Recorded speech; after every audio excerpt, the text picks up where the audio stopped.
He is the fashion world's reigning superpower. Whatever aspect of the business that you're in our industry, everybody looks at Ralph Lauren as the model. A dream maker who netted billions by imagining what others wished for. Every time I design clothes, I am making a movie. I don't think anybody since Walt Disney has been as successful in persuading millions and millions of people to buy into his fantasies. Wherever you go, Ralph Lauren's brands project an aura of rarefied living. Ralph's brand stands for classic, timeless fashion. The brand represents your souvenir of this fabulous lifestyle that you want to be a part of. But his life was not as picture perfect. My sense was he thought that would be the last time he walked the runway. It wasn't. Not by a long shot. We used to joke that he always had the plan to take over the world. He's taken over the world, there's no doubt about it.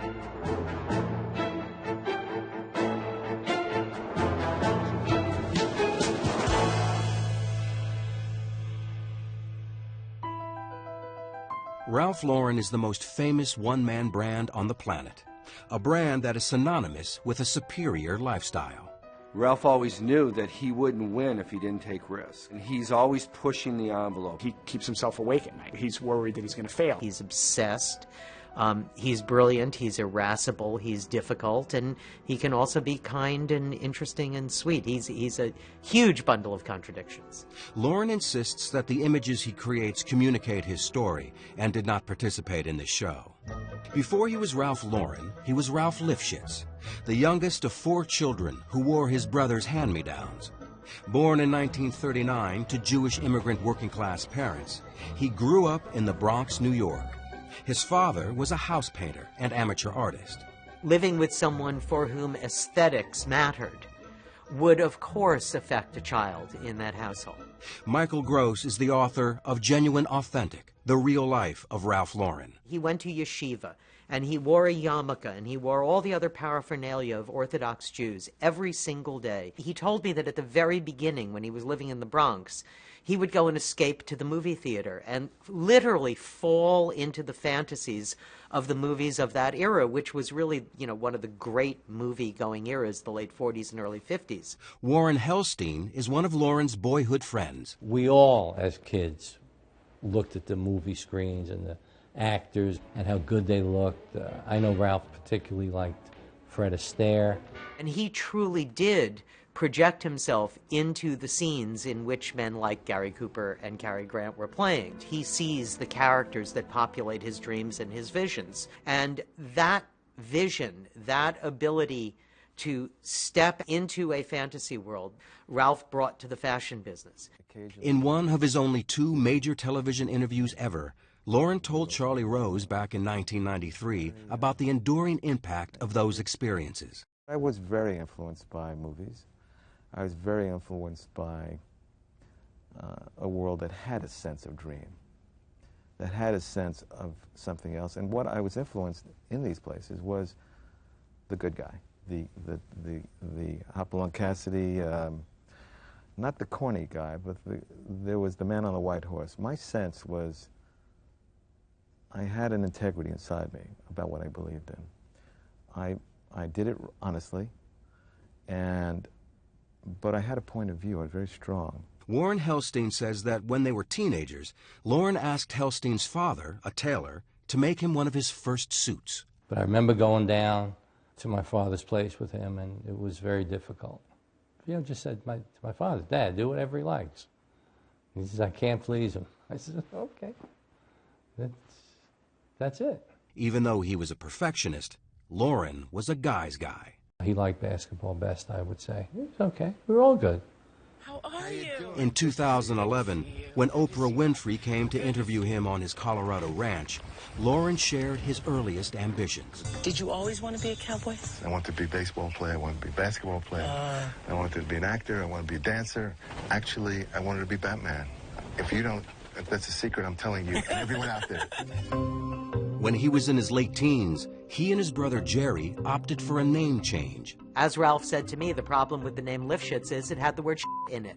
And he endured endless teasing that continued through school, I'm sure, into the Army. I believe that Ralph suggested to me that the name Lauren came from Lauren Bacall, who, was a great style icon as well as a great actress. Following high school, Lauren worked as a salesman while taking business classes at night. He never got a degree. In 1964, after a short stint in the Army, 26-year-old Lauren married Ricky Lobeer, a receptionist he met at a doctor's office. He married the girl who would look perfect in the convertible with her blonde hair flowing. Ricky became his model, his backstop. Ricky was always, I think, in the back of his mind. Still looking for his place in the world, Lauren set his sights on New York's fashion industry. He became a salesman for Brooks Brothers, and then a series of necktie manufacturers. I took him to his first polo match at Blindbrook, where we were exposed to fabulous things. The silver, the leather, the horses, the tall, slinky blondes, big hats, and just a high society that we really weren't knowledgeable of. But certainly, it didn't take us a moment to appreciate it. That fabulous world transformed Lauren's vision. He called me up and said he was going to open up his own business. And what was my opinion about the name? And he said he had it down to Players or Polo. And I said, Ralph, Polo is totally elitist. Hardly anybody knows anything about it. But everybody plays something. So there's no choice. It's got to be Players. He said, okay, thanks a lot. Goodbye. And then the rest is history. It was the era of plain, narrow ties when Lauren offered up a radical design concept: colorful, wide ties. Striking out on his own, one of his first stops, Bloomingdale's. Marvin Traub was the former CEO and president of Bloomingdale's. Shortly before he died, he spoke about the brash young designer. He showed them to the Bloomingdale tie buyer, who said, I like them, I'll buy them, but I don't want that Ralph Lauren label on it. I want a Bloomingdale label. Now here's Ralph starting and struggling in business, about to get an order from Bloomingdale's. He closed his sample case and said, I will not accept the order without my name.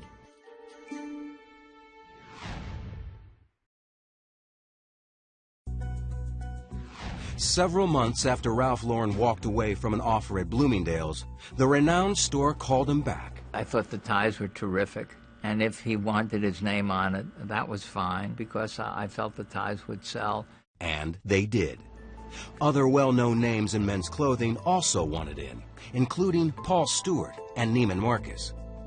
Within a year, Lauren sold a whopping $500,000 of ties. The designer had designs on something even bigger, to expand his brand. He aimed to do so, he told Charlie Rose, by envisioning clothing that he himself would want to wear. What you thought you can buy in England, what you thought Cary Grant was wearing and Fred Astaire, you could not walk into a store and buy. When I came along, the business was not at all like the things that I made. You could not buy. You couldn't find it. Bloomingdale's saw potential and profit in Lauren's line. We worked closely from the ties to men's shirts to suits, sport coats, slacks, a total men's collection. And then he came and said, Marvin, I'd like to do a women's business. I think the most important break for Ralph Lauren was probably getting a boutique of his own in Bloomingdale's. It was the moment when someone outside of Ralph's fantasy existence agreed with him and brought him into the world of commerce. This was the first time that Bloomingdale's had given a designer his own in-store boutique. And the business grew very rapidly. Ralph, as in everything else, knew exactly what he wanted in the shop, what he wanted on the floors, what he wanted on the walls. It created really a Ralph Lauren environment. And it's all Ralph's dream. Menswear designer John Varvatos was a protege of Lauren's. If you go back into the 60s and 70s, people put things on a mannequin. They never told stories. Ralph took you into a fantasy world. Ralph took you to an island. He took you to the Hamptons. He took you to the West. 3 years after his first ties went on sale, Lauren won the Oscar of the fashion industry, the 1970 Coty Award for his menswear line. And in 1971, Lauren bought the first of what would be many luxury cars. Pulitzer Prize architecture and design critic Paul Goldberger has reported on Ralph Lauren's famous car collection. I think it was a Mercedes convertible that he couldn't quite afford at that point. He bought anyway because he understands that very kind of aspirational reach that he's trying to sell to other people. He reached back to his earlier fantasy, that polo match, and introduced his signature emblem, the polo player. But despite strong sales, the company found itself in financial trouble. To keep it going, Lauren was forced to invest most of his personal savings, $100,000. He also hired a new business partner, retail executive Peter Strom, who pitched in and bought 10% of the business for $6,000. I think he was very worried. They were delivering everything late. Their distribution pattern was all wrong. We solved those problems, and we got the right stores to buy the right amount of things, to display everything properly. 2 years after Strom's arrival and back on track, Lauren's brand got a boost when his men's clothes were cast in The Great Gatsby. His ability to create clothes that looked like costumes, that looked like clothes, that looked like costumes, was unequaled in American fashion. Hi. Hi. But I actually think that the claim that he designed Annie Hall was more important. The Annie Hall look would inspire one of Lauren's earliest women's collections, and the designer himself was often the featured model in his brand's ad campaigns. Commercial director Jeff Madoff has shot many of Ralph Lauren's fashion shows. He wears this stuff, so he's become the embodiment of what he creates. Like Frank Perdue with his chickens, Ralph in his clothes, there was an authenticity to it. The company launched a blitz of new collections, including a wide-ranging home collection. Lauren also licensed his name to other products, trading a measure of control for capital. Now flush with cash, in 1986, Ralph Lauren went all in, spending $30 million to open a standalone flagship store housed in New York City's historic Rhinelander mansion. My wife and I were there opening day at 2 o'clock in the afternoon. And I said, and the store was packed with people. I said, Ralph, how are you doing? He said, I think I'm doing all right. And I said, Ralph, you're a retailer. You can ring off the cash register now. And the manager came back and said, we have $41,000 in. And Ralph said, is that good? And I said, that's very good. Then I went back to my office, and the phone rings about 5:30, and it's Ralph. Marvin, we have $101,000 in. How is that? And I said it was terrific. This was Ralph learning to be a retailer.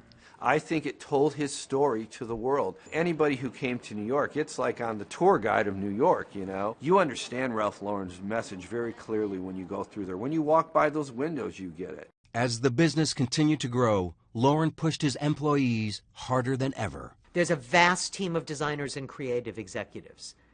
They do the designing. They do just about everything, but they bring it to Ralph, and finally, it's Ralph who decides. And there are actually this amazing thing, little tiny stickers that get put up on idea boards, and they say, RL likes.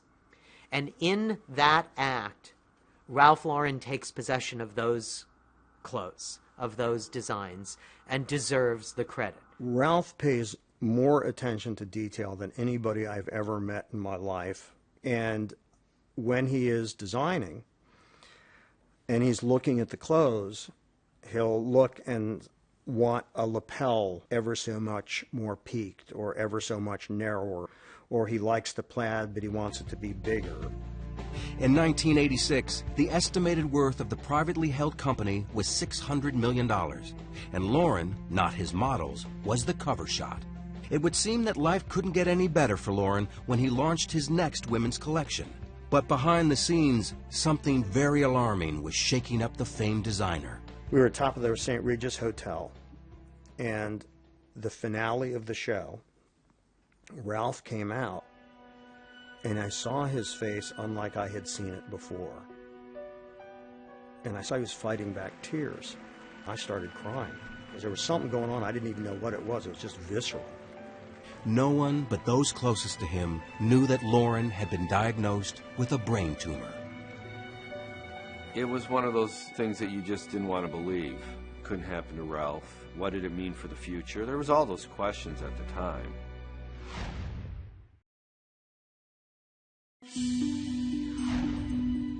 As I was riding home in the taxi, and I heard on the news reports that designer Ralph Lauren was being admitted for emergency brain surgery.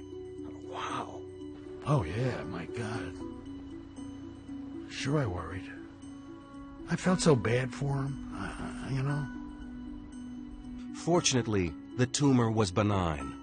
After surgery, there was a long road ahead and new priorities. Oh, I don't think he worried about what would happen to the business. I think he worried about living, about his life. Lawrence shared his ordeal with Charlie Rose. I remember when I came home from the hospital, and I took a walk in Central Park, and I was very weak. And I saw some guys running in the park, running and sweating. I said to myself, I want to do that.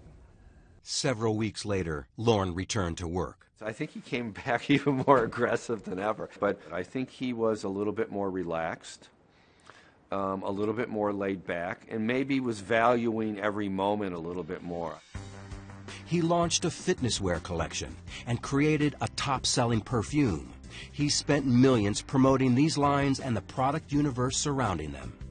James Fallon, editor of Women's Wear Daily, calls Ralph Lauren a powerhouse in the magazine world. Because he's one of the biggest advertisers out there. If I launch my fragrance and I take an ad out or a series of ads, you're going to then do a profile of me. I mean, look at the number of magazines that did put him on the cover when he had his 40th anniversary, and that reflects the extent to which they appreciated his financial support in past years. Appreciated and also depended on it. A $200 million annual advertising budget is an 800-pound gorilla.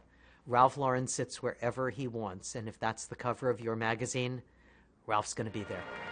Lauren's dominance was also evident when Audrey Hepburn presented him with the Council of American Fashion Designers Lifetime Achievement Award. There was one of his muses, his icons, Audrey Hepburn, the woman that he watched when he was a little kid in the movies, now handing him this statue that for him could have been the Oscar. Remember the princess? I got her. With the launch of Lauren's upscale Purple label in 1994, the company looked great to the untrained eye. After all, sales were at an all-time high, but that only told half the story. Heatha Prabhakar is a retail business journalist. Like every retailer that has big dreams, it just grew too quickly. There was a lot of capital expended in order to make that brand where he wanted to be. That combined with a very lackluster operations in terms of distribution created really a perfect storm for a company that was almost on the brink of bankruptcy. Lauren needed a lifeline and found it with Goldman Sachs. The investment firm purchased 28% of Polo Ralph Lauren for $135 million. That was surprising to us because we never realized that he had been that close to the, back to the wall financially. And I think that's sort of what led to the Goldman Sachs investment. They're very good about identifying where the growth is and what's going to be a company that's going to have long-term growth. And that's exactly what they saw in Ralph Lauren. And the infusion of cash meant exponential growth, with Polo Ralph Lauren opening new stores and overhauling older ones. By 1997, Ralph Lauren was the top-selling designer in the world. Consumers spent almost $5 billion a year on his products. Goldman Sachs saw greater potential and pressed Lauren to go public. He wasn't so sure. He always had concerns that once it was a public company, he would have less freedom of action, that it was no longer his own brand because he had shareholders and a board to deal with.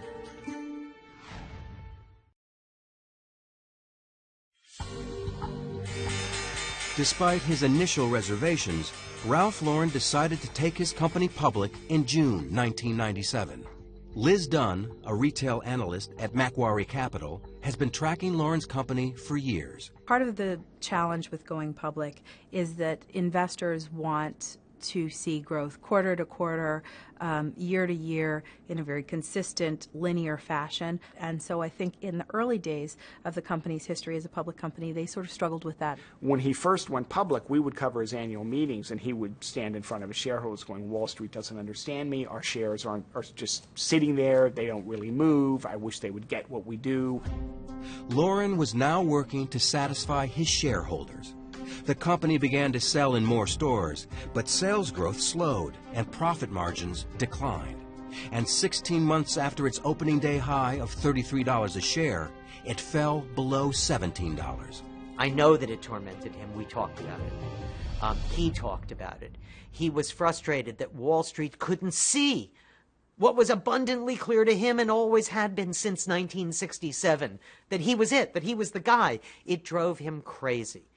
And it was into that environment that came a man named Roger Farah, who was one of the great retail executives in America. Roger Farah came over and really restructured the unsexy parts of the business, supply chain, operations. One thing he also did, too, was that he bought back those licenses. He brought those brands back in-house and made sure that all those brands were underneath the Ralph Lauren umbrella. They're going through a tremendous growth period.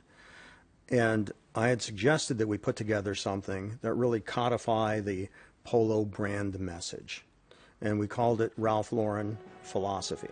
It's a brand video that Lauren commissioned. The way I do collections, what inspires me is a story or a theme that gets to me that says, I know how to build this. I don't build a collection from a sleeve or from a specific fabric. I build it out of a dream. Control to him is very important. And this was a way to present a unified message where he didn't have to be there, but it was like he was there. Lauren continued to expand. With an eye on international sales, he opened flagship stores in Milan, Tokyo, and even Moscow. America is represented in France by McDonald's and Ralph Lauren. I mean, you know, which one makes our culture look better? In Paris, I think the Ralph Lauren store, it's really become a kind of symbolic American embassy.